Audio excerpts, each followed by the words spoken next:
with all deceitfulness of unrighteousness in them that perish, because they received not the love of the truth. Read. That they might be saved. That they might be saved. So in order to be saved or have salvation, you must have the love of the truth.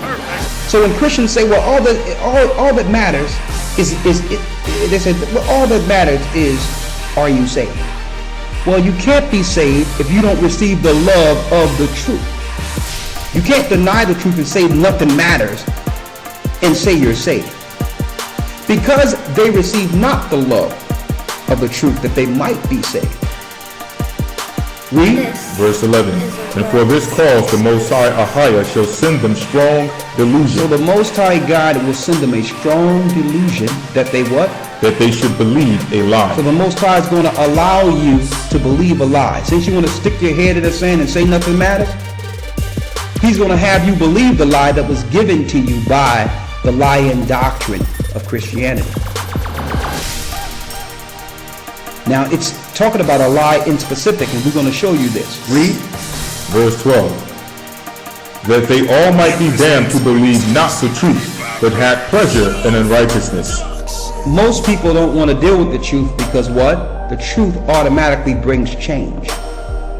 They want God to accept them, but not by changing or conforming to that God.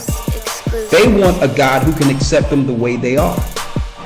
So they have pleasure in their unrighteousness. So they want a God who accepts their unrighteousness. It says that they all might be damned who believe not the love of the truth, but have pleasure in unrighteousness. A Christian just want to have a nice car and have prosperity and have a nice house. They don't want their boat rocked.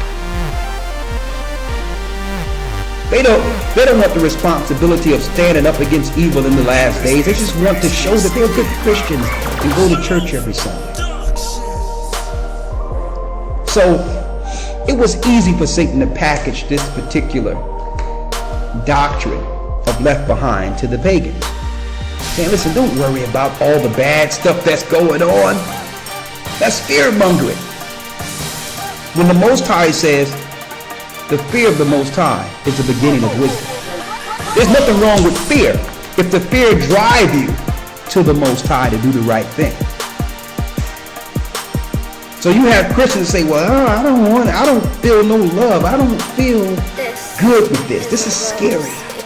You need to go through that scary period to see the truth. Or you can have someone just sell you a bill of goods to keep you on the sideline that would mean your destruction because you refuse to prepare in the time of come. So let's go into the culprits behind this deception and show you who did this, how they did it, and what was their true agenda. Now, in order to understand the history and politics, because that's what this is, the Roman Catholic Church didn't just come with religion, brothers and sisters. They came with a political agenda with their Christianity. There was a purpose behind the psychological programming that comes with this particular religion. This is not the Christianity that Christ and the disciples were bringing forth. There will be no need for these doctrinal bullet points they have, because Christ was all truth. In Christianity, they got a few things that you must, the left behind tapes and the left behind doctrine.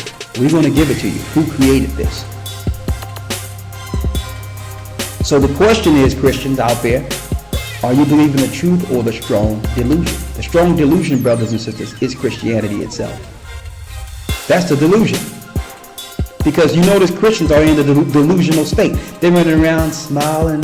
Hey, you have Jesus in your heart. You're delusional. Okay? Look around after they were destroyed in 193 AD under the blacks, the generals who were in their armies, Septimius Severus and Priscillius Niger.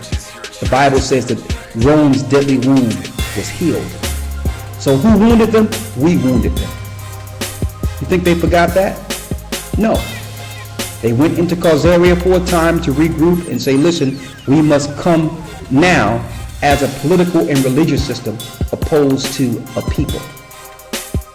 If they know who we are, they will identify us, and all the earth will band together to fight against us. So we must restructure this as an unseen society that control politics and religion, and that they begin to fight against us to take down our empires called the Dark Ages within Europe. All right? So there was a big fight between the blacks who were ruling and the Roman Catholic Church. So during the 16th century, during the same time as King James, which is one of the last brothers to sit on 3 thrones at one time, the Romans had to topple him, but not before he would get all the scholars together to translate the Bible, to translate the old Hebrew and Greek text into one strong book that our people will need at the very end. So the fight, that was the race. The race was, okay, you want to take me down, but not before I put this together with my scholars so that my people will one day be saved. That's what King James was really about. Why? Go ahead and get Isaiah 28 and 11. Let's read that real quick. The Left Behind doctrine was created at the same time they were looking to take down King James. Isaiah chapter 28 verse 11. Read. For with stammering lips. With the stammering lips. Stammering means a foreign lip. Read. And another tongue. And another tongue, which is another language, which means a foreign language. Read. Will he speak to this people? Will he speak to this people? See that? So King James, the Spirit was on him to translate this into one defined, righteous piece of literature that would one day awaken our people in the last days. And this is what the Roman Catholic Church was fighting against back then. All right? King James was not a Roman. He was not a Catholic. He was a black man that sat on 3 thrones at one time during the end part of the Dark Ages. Now,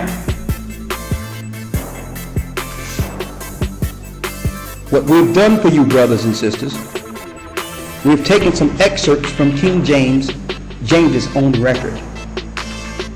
King James the 6th and the 1st. There's a few books of these, but we have one. A premonition to all most mighty monarchs, kings, free princes, and states of Christendom. And there were some quotes that was made out of this particular book. And I need you to read the quote that King James made himself. Rome is the seat of the Antichrist. What? Say that again? Rome is the seat of the Antichrist. Rome is the seat of the Antichrist. So even back then, during the time of King James, they knew that Rome was a seat that the Antichrist doctrine would come from, that would bring the strong delusion. Even in Martin Luther works, volume 2, page 281, I need you to, we got that work also quoted for you. What does it say there? It says, O Christ my Lord, look down upon us and bring us the day of judgment. Bring us the day of judgment. And destroy the brood of Satan at Rome. The brood of Satan at where? At Rome. At Rome. Rome was the empire being used by Satan that would fight against Jacob. That's Esau. That's Edom. Read. There sits the man of whom the apostle Paul wrote that he will oppose and exalt himself above all that is called God. So while you're waiting on an Antichrist, Martin Luther and King James was speaking of an Antichrist government established back then, and said even Paul said this is whom it is, that this power would come through the Roman Catholic religion. So you're looking for one man when it's an establishment. Read. The man of sin, the son of perdition. We're going to go into that in a moment. Now this would make one believe that we can single this out to one man, but we'll see. Read. What is the temple of God? Is it stones and wood? Did not Paul say the temple of God is holy? Which temple ye are? To sit. What is it but to reign and to teach and to judge? Who from the beginning of the church has dared to call himself master of the church, but the Pope alone. So the Pope is dealing with the spirit of Antichrist.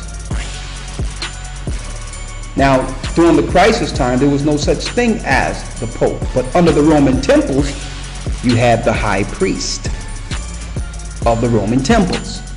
They was transitioning that. They transitioned that into Christ's teachings to show you that this spirit go from one man to the next man, but it's deeper than just one man, and I'm going to prove that. Read. It says, none of the saints, none of the heretics ever uttered a so horrible word of pride. Talking about the Pope. Now let's go to Thessalonians real quick, where it says the mystery of iniquity doth already work. Paul's writings. 2 Thessalonians, the 2nd chapter.